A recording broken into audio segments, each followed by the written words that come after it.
বাঙালির কম বাজেটে একমাত্র যদি পুষ্টিকর ঘোরার জায়গা বলো তবে কিন্তু 80 থেকে 85% মানুষ দীঘাই বলবে। চলো চলো চলো উঠো উঠো। এখন আমরা কোথায় এসেছি বলা, এখন আমরা টিফিনে কি কি খাচ্ছি? চাউমিন। এই যে চাউমিনে ভাত ভাবলাম দেখি এমন ছোট ছোট ভাঙা ভাঙা চাউমিন কোথায় দিল? घर में रेडी किया हुआ चाउमीन। আর এখানে এই যে বনি এত ছাপড়া, এই বঙ্গ ধরতে গান চলে আমি বিষয়টা দেখাই। চল এবার গান চলা। কি রে বনি, কে দিবি সকাল সকাল তুই চপমুড়ি খাচ্ছিস কেন? সোয়াদি খা। বাসে ওঠার পর থেকে আমার একটু মনটা খুচখুচ করে, মানে একদম একবার খাওয়া শুরু করলে আমার থামতেই ইচ্ছে করে না। তো এই টুকটাক খেতে খেতে আমরা হট করে পৌঁছে গেলাম জগন্নাথ মন্দিরের সামনে।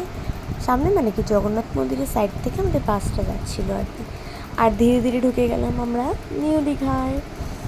মানে মনটা যেন একটা আলাদাই শান্তি, আলাদাই একটা ফিলিংস। দীঘা হাই ঢুকলেই এভরিওয়ান, তো শান্তি এটা মনে আজকে হয়। আমার আউটফিট।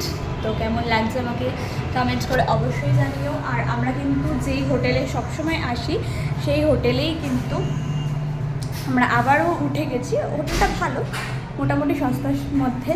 আর প্রত্যেকটা ভিডিওতে শেয়ার করে দেবো কি মানে কত বাজেটে আমরা এবার দীঘা ঘুরেছি। সবাই জানো দীঘা জিনিসের দাম অনেক বেড়ে গেছে, তারপরে তোমাদের সাথে বাজেটটা একটু শেয়ার করে দেবো নেক্সট ভিডিওতে। তো চলো এবার উদয়পুর যাবো, দেন ওখানে গিয়ে দেখা হচ্ছে। হোটেলে গিয়ে ফ্রেশ হয়ে এবার আমরা চলে এসেছি উদয়পুর। উদয়পুরের দেখো এই দোকানপাটগুলো বেশ জমজমাট। উদয়পুরটা খুব একটা ভালো লাগে না আমার উদয়পুর আসতে, কিন্তু ওই ফ্রেন্ড সার্কেলের পাল্লায় পরে আসতে হয়। কি আছে এখানে আমি জানি না বাবা। আর উদয়পুরে এখন একটা রিসেন্ট কেস হয়েছে, মানে কেস বলতে কি, এই যে সমুদ্রটা যখন যাবো উদয়পুরে এত কাদা, পা পুরো ডুবে যাচ্ছে।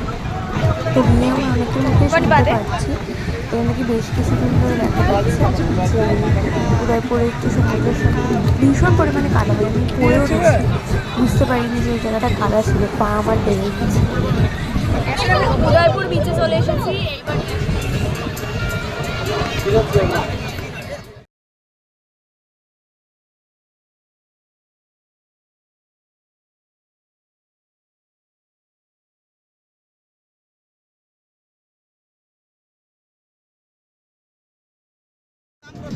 পাওয়া যাচ্ছে না মাছ, না তুমি বলো আমাকে ভাজার দোকান করে আছে প্লেট 2 পিস তাই 3 পিস আমাদের চিংড়ি কাঁকড়া 300 টাকা করে 50 পিস। এবার উদয়পুরে গিয়ে আমি একদম চমকে গেছি, খাবারের ভীষণ দাম।